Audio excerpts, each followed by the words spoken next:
Hello student, कैसे हो? आशा करता हूँ ठीक ही होंगे। तो आज हम कक्षा 11 फिजिक्स का एक महत्वपूर्ण टॉपिक का अध्ययन करेंगे, जिसका नाम है विमाओं के उपयोग। तो यहाँ हमको तीन तरह के उपयोग पढ़ना है।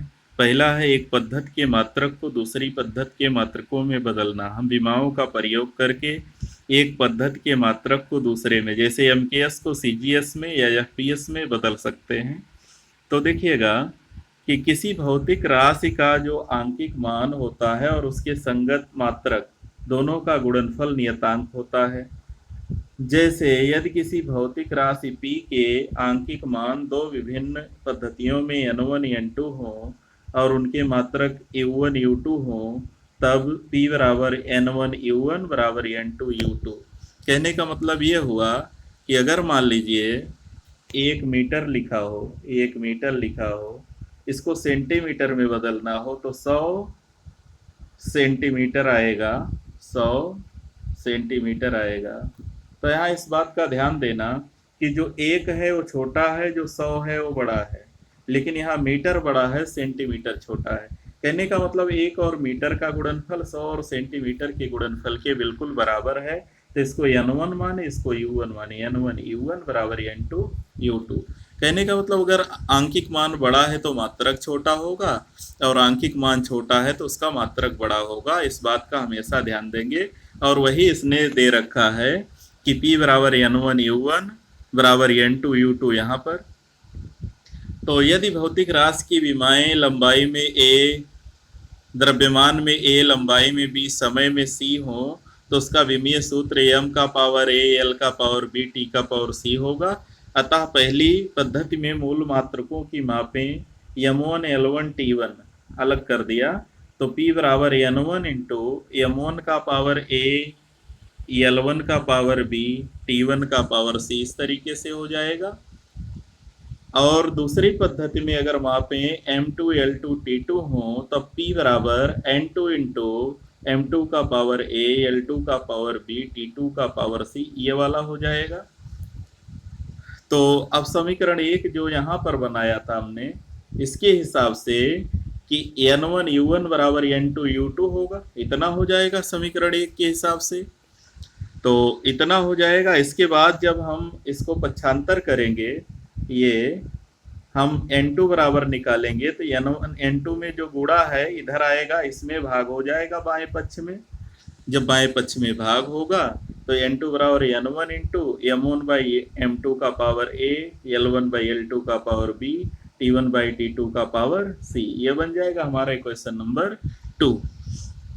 और इसी सूत्र का प्रयोग करके हम एक पद्धति के मात्रक को दूसरी पद्धति में बदल सकते हैं, यानी उसका आंकिक मान को दूसरी पद्धति में आसानी से बदल सकते हैं। यहाँ एक उदाहरण दिया गया है, और इस उदाहरण का देखो। गुरुत्वीय त्वरण का मान 9.8 मीटर पर सेकंड स्क्वायर होता है, इसे किलोमीटर में, और समय को मिनट में, यानी किलोमीटर प्रति मिनट में नापना है। जी का आंकिक मान विमाएं लिखकर ज्ञात कीजिए, यानी विमा की सहायता से उसको किलोमीटर प्रति मिनट में हमको ज्ञात करना है। देखिएगा, तो मान लेंगे चूंकि गुरुत्वीय त्वरण की जो विमा है LT का पावर -2 होती है, इसको पहली पद्धति में L1 T1 और दूसरी में L2 T2 मान लें। तो देखिएगा वही प्रयोग करेंगे, n1 u1 बराबर n2 u2 का, फिर n2 बराबर n1 into l1 by l2, चूंकि इसका कोई पावर नहीं लगाया, और t1 बाई t2 का होल पावर -2, इसका प्रयोग किया। इसके बाद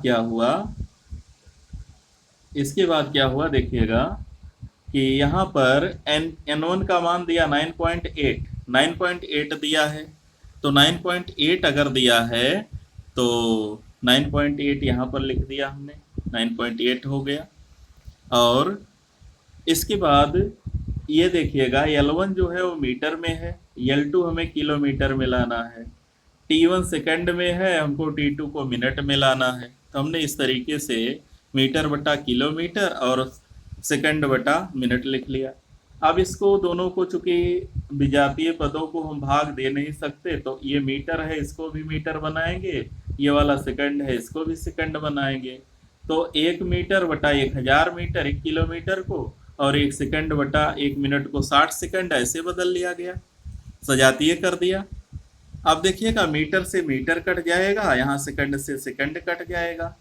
अब हर में हो गया ये 100, 1000 गुणे 60 ऐसा हो गया। और जब इसका घात माइनस है और इसको प्लस बनाएंगे तो ये 60 ऊपर चला जाएगा, एक नीचे आ जाएगा। तो 9.8 और 60 गुणे 60 चूंकि वर्ग है तो 60 गुणे 60 ऊपर हो गया और 1000 नीचे हो गया। जब हल किया तो 35.3 ये जो है हमारा आ गया। लेकिन किस पद्धति में आया इसको ध्यान दीजिएगा। ये आया किलोमीटर प्रति मिनट स्क्वायर में, जी का मान किलोमीटर प्रति मिनट स्क्वायर में आ गया। 9.8 मीटर प्रति सेकेंड स्क्वायर जो है बदल के हो गया 35.3 किलोमीटर प्रति मिनट का वर्ग। ऐसी ही है दूसरा जो है किसी भौतिक राशि के विमीय सूत्र के संतुलन का परीक्षण करना। तो इसके लिए परीक्षण करने के लिए सबसे पहले जो सूत्र दिया है हमको, जैसे यहाँ पर एक उदाहरण देकर समझाया कि v बराबर √2gh, ये गति का समीकरण है, गति का समीकरण है। अगर प्रारंभिक वेग 0 हो तो ये गति का समीकरण है। तो इसके हिसाब से बाएं पक्ष का जो विमीय सूत्र है दाहिने पक्ष का विमीय सूत्र है, अगर दोनों पक्ष के विमीय सूत्र बराबर हो जाते हैं तो हम कहेंगे कि ये सूत्र सही है। अगर दोनों पक्षों के विमीय सूत्र समान नहीं आते तो हम कहेंगे ये सूत्र सही नहीं है। v का विमीय सूत्र LT का पावर -1, g का LT का पावर -2 और h का L होता है। h का मतलब ऊंचाई, ऊंचाई का मतलब दूरी, दूरी का विमीय सूत्र L होता है। तो जब इसको आगे बढ़ाएंगे तो बाएं पक्ष का LT का पावर -1, दाहिने पक्ष का LT का पावर -2 और इसका 1/2, 1/रूट का मतलब घात 1/2 और फिर t का L का पावर 1/2, इस पर भी रूट है। और जब इसको हम सॉल्व करेंगे तो इसका 2 1/2 कट जाएगा, L का पावर 1/2 और t का पावर -1 और यहाँ L का पावर 1/2 दोनों गुणा हो गया। L का पावर 1/2 जुड़ा, L का पावर 1 हो गया, t का पावर -1 हो गया। तो यहाँ से बाएं पक्ष में LT का पावर -1, दाहिने में LT का पावर -1, अगर दोनों पक्ष की विमाएं बराबर आ गई तो हम कहेंगे जो सूत्र है हमारा वो सत्य है। ऐसे ही नंबर 3 पर है विभिन्न भौतिक राशियों में संबंध निकालना। विभिन्न भौतिक राशियां, जैसे मान लिया कि एक सरल लोलक का आवर्तकाल दिया है, हमें ज्ञात है कि सरल लोलक का दोलन काल t निम्न राशियों पर निर्भर करता, गोलक का द्रव्यमान, धागे की लंबाई और गुरुत्वीय त्वरण 3 पर निर्भर करता है। तो हम मान लेंगे कि माना जो t है वो समानुपाती है m का पावर a, l का पावर b, g का पावर c। एक को एक तरफ कर लेना और बाकी सबको दूसरी तरफ इंटू करके power a, power b, power c इस तरीके से कर लेंगे। और हम जानते हैं कि जब समानुपाती चिन्ह हटता है तो कोई कांस्टेंट लग जाता है, बराबर के मान लिया, जहाँ की एक कांस्टेंट है। तो कांस्टेंट हो गया m का पावर a, l का पावर b, g का पावर c। अब m को हम द्रव्यमान है, इसका विमा कैपिटल M होता है, लंबाई की कैपिटल L होता है और g की LT का पावर -2 होता है और होल पावर इसका a, इसका b, इसका c लिखना है। तो हो गया m, L का पावर यहाँ से b और यहाँ से -2c, नहीं L का पावर c, और तो गुणा में घात जुड़ती है, L का पावर b + c और t का पावर -2c, -2 और यहाँ c बाहर है। तो अगर घातों पर घात हो तो उनका आपस में गुणा हो जाता है, इस तरीके से बन जाएगा। और t, इधर t है इसकी विमा, तो m का पावर 0, L का पावर 0 मान लेंगे। इधर m की विमा 0 है, इधर m की विमा a है, तो a बराबर आ गया 0। b + c इसकी विमा है L की, तो इधर L की 0 है तो b + c बराबर 0 और यहाँ -2c है, यहाँ 1 है तो -2c बराबर 1। तो a बराबर 0 और फिर इसमें c का मान यहाँ से निकाल लेंगे, c का पावर -1/2 c बराबर आ जाएगा। तो जब इसमें -1/2 रखेंगे तो b का मान +1/2 आ जाएगा। तो तीनों मान निकल गए, a b c तीनों मान हमने ज्ञात कर लिए। और तीनों मान जैसे हमने ज्ञात किए तुरंत ले गए जो हमने समीकरण 1 मान रखा था वहाँ टी बराबर के इंटू एम का पावर 0, एल का पावर 1/2, जी का पावर -1/2। तो 1/2 को रूट एल कहेंगे, -1/2 को 1/√g कहेंगे। तो टी बराबर के इंटू √l/g। तो के जो है एक कांस्टेंट है, और हम उस कांस्टेंट को जानते हैं, के बराबर 2 पाई होता है दोलन काल के लिए। तो टी बराबर 2 पाई √l/g।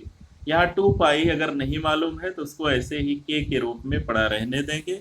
तो हमारा जो है ये बीमा की सहायता से हम सूत्र निकाल सकते हैं। चाहे इतना छोड़ देंगे, अगर कांस्टेंट का मान मालूम है तो इतना ला के छोड़ देंगे। ऐसे ही एक और दिया है, तने हुए तार की आवृत्ति का उदाहरण दिया है, तो इसको कर लीजिएगा। इसके बाद है विमाओं की रीति की सीमाएं, यानी विमाओं इनका जो अनुप्रयोग है वो किस सीमा तक लागू होता है, देखिएगा इनकी सीमाएं क्या हैं। इस रीति से किसी सूत्र में उपस्थित विमाहीन नियतांक का मान ज्ञात नहीं किया जा सकता। अभी हमने बताया कि नियतांक याद होगा तभी रख पाएंगे, नियतांक का मान इससे नहीं निकलता है। इस रीत से केवल भौतिक राशियों की घातों के गुणनफल पर आधारित सूत्र प्राप्त किए जाते हैं। प्लस या माइनस के लिए सूत्र का प्रयोग, यानी उसको नहीं निकाला जा सकता। फिर कह रहा है, जैसे ये है यू भी बराबर u plus a t, s बराबर u t plus 1/2 g t square, इसको हम नहीं निकाल सकते हैं। इसके बाद अगला है, यदि कोई भौतिक राशि 3 से अधिक राशियों पर निर्भर करती तो उनके बीच इस रेस से संबंध स्थापित नहीं किया जा सकता, क्योंकि एमएलटी की घातों को सम इक्वेट यानी तुलना करने पर केवल 3 समीकरण बनते हैं, और उससे 3 घातों के ही मान निकाले जा सकते हैं। अगर 3 अज्ञात मान है 3 समीकरण से निकल जाएंगे, लेकिन अगर 3 से ज्यादा अज्ञात राशियां हैं तो 3 से ज्यादा 4 राशियां हैं, 4 समीकरण होना चाहिए। इसलिए केवल 3 राशियों के द्वारा ही हम इसको हल कर सकते हैं, 3 राशियों का प्रयोग इसमें कर सकते हैं। इस रीत से साइन थीटा, कास थीटा, चरघातांकी, लघुगणकीय आदि पद वाले समीकरणों का विश्लेषण नहीं किया जा सकता। साइन वाला, लाग वाला और ई का पावर एक्स, ए का पावर एक्स, इनका अध्ययन इससे नहीं किया जा सकता है। तो ये इसके लिमिटेशन हैं और 3 उपयोग हैं। तो इस वीडियो में इतना ही। अगर हमारा वीडियो पसंद आएगा तो वीडियो को लाइक कीजिए, शेयर कीजिए, हमारे चैनल को सब्सक्राइब कीजिए। धन्यवाद।